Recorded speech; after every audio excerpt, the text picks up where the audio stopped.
एक पिता ने अपनी ही बेटी मतलब बायोलॉजिकल डॉटर से किया था शादी। उन दोनों का एक बेटा भी हुआ। जब उससे उसकी बेटी या फिर कहूँ बीवी को दूर कर दिया गया, तब वो एक के बाद एक लोगों को मारने लगा। ये केस काफी डिस्टर्बिंग है और इसमें बहुत सारे ट्विस्ट भी है। तो आप अगर एक मैच्योर ऑडियंस नहीं है तो वीडियो को यहीं पे छोड़ दीजिए।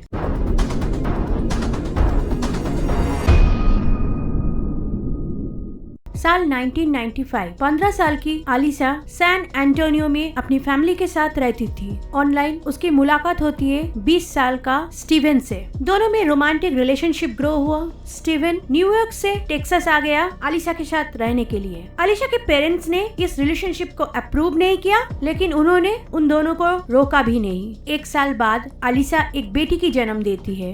उसका नाम रखा गया डेनिस। आलिसा ज्यादा दिन तक माँ बनने की खुशी नहीं मना पाई, क्योंकि उसने देखा स्टीवन अपनी इन्फेंट बेटी को अब्यूज करता था। वो उस छोटी सी बच्ची को इतनी बुरी तरह से पिंच करता था कि उसके पूरे बॉडी में मार्क्स बन चुके थे। सिर्फ इतना ही नहीं, जब वो रोती थी उसे एक कूलर के अंदर डाल के कूलर बंद कर देता था और तब तक नहीं निकलता जब तक उसे सांस लेने में दिक्कत शुरू ना हो। 17 साल की आलिसा स्टीफन से डरती थी। उसे इतना तो पता था कि अपनी बेटी को बचाने के लिए उसे अपने डैड से दूर करना होगा। इसलिए उसने डिसाइड किया कि डेनिस को किसी अच्छे फैमिली में एडॉप्शन के लिए दे देगी। 8 महीने की डेनिस को एडॉप्ट कर लिया केली और एंथोनी ने, और उन्होंने उसका नाम रखा केटी। केटी काफी अच्छा ड्राइंग करती थी, टैलेंटेड थी। हाई स्कूल के बाद एडवर्टाइजिंग में अपना करियर बनाना चाहती थी। ड्राइंग उसका पैशन था। उधर आलिसा इस सब के बाद भी स्टीवन के साथ रहती थी। उनके और 2 बेटियां थी।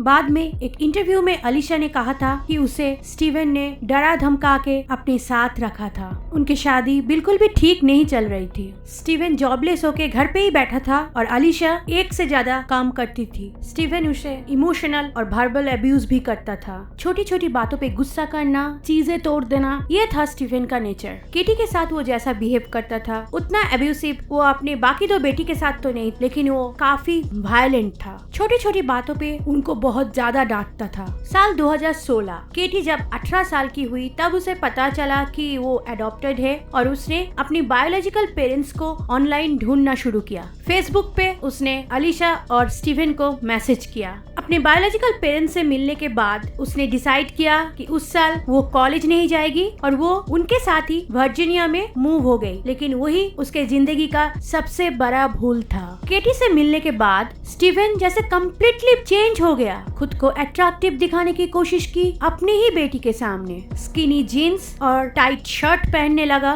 क्लीन शेव कर लिया ताकि वो यंग दिखे और अपना बाल भी बड़े करना शुरू कर दिया। आलिसा ने ये नोटिस तो किया था कि स्टीवन बहुत ज्यादा टाइम अपना टीनेज डॉटर के साथ स्पेंड करता है और उसी की बेडरूम में फ्लोर पे सोता भी है। आलिसा के पूछने पे स्टीवन और ज्यादा एग्रेसिव हो जाता है। आलिसा ने केटी को बताई कैसे स्टीवन ने उसे अब्यूज किया था जब वो छोटी बच्ची थी, लेकिन स्टीवन ऑलरेडी उसका ब्रेन वॉश कर चुका था। सच जानते हुए भी केटी उसके क्लोज जा रही थी। नवंबर 2016, आलिसा ने अपनी 2 बेटी के साथ स्टीवन को छोड़ के जाने का फैसला किया, लेकिन केटी अपने पिता के साथ ही रह गई। आलिसा ने एक इंटरव्यू में बताया कि उसे पता था कि स्टीवन केटी को उनके खिलाफ भड़का रहा है, लेकिन उसने कभी भी ये इमेजिन नहीं किया कि उनके बीच चल क्या रहा था। मार्च 2017, आलिसा को पता चला केटी प्रेग्नेंट है। आलिसा ने जब स्टीवन को कन्फ्रंट किया तब स्टीवन ने मान लिया कि वो केटी से प्यार करता है। आलिसा ने पुलिस में कंप्लेंट किया, लेकिन कोई अरेस्ट नहीं हुआ।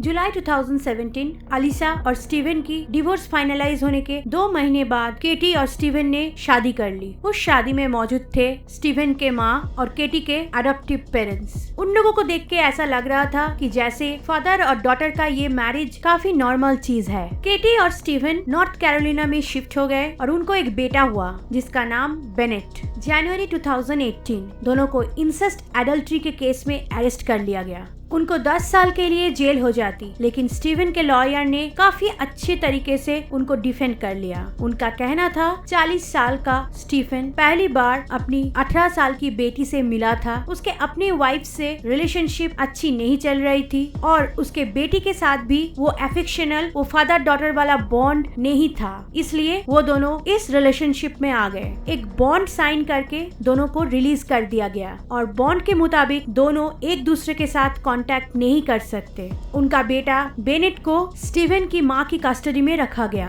केटी अपने एडॉप्टिव पेरेंट्स के साथ रहने चली गई। उसी साल अप्रैल में उसने स्टीवन को कॉल करके बताया कि वो ये रिश्ता तोड़ना चाहती है। स्टीवन ने ये बात एक्सेप्ट नहीं की। वो अपने माँ के घर गया और वहाँ से अपने 7 महीने के बेटे को घर ले आया। उस बच्चे को गला दबा के मार दिया और बॉडी अपने वार्डरोब में रखा। उसके बाद उसने 600 माइल ड्राइव करके केटी के घर गया, जहाँ वो अपने एडॉप्टिव पेरेंट्स के साथ रहती थी। अप्रैल 12 वो केटी के घर के बाहर इंतजार कर रहा था केटी के बाहर आने का। केटी और एंथोनी जब बाहर आया तब स्टीवन ने उनकी गाड़ी को फॉलो किया। सिग्नल पे जब गाड़ी रोकी तब उसने जाके एंथोनी और केटी को अपना राइफल से शूट कर दिया। उनको कुछ समझ में आने से पहले ही उनकी मौत हो गई। उसके बाद स्टीवन ने अपने आप को भी गोली मार लिया। मरने से पहले उसने अपनी माँ को कॉल करके पूरी बात बताई कि उसने क्या किया। इन्वेस्टिगेटर्स ने भी इस केस को मर्डर सुसाइड बताया। ये सब जानने के बाद अलीशा पूरी तरह से टूट चुकी थी, लेकिन उसे एक रिलीफ था कि स्टीवन हमेशा के लिए चला गया है।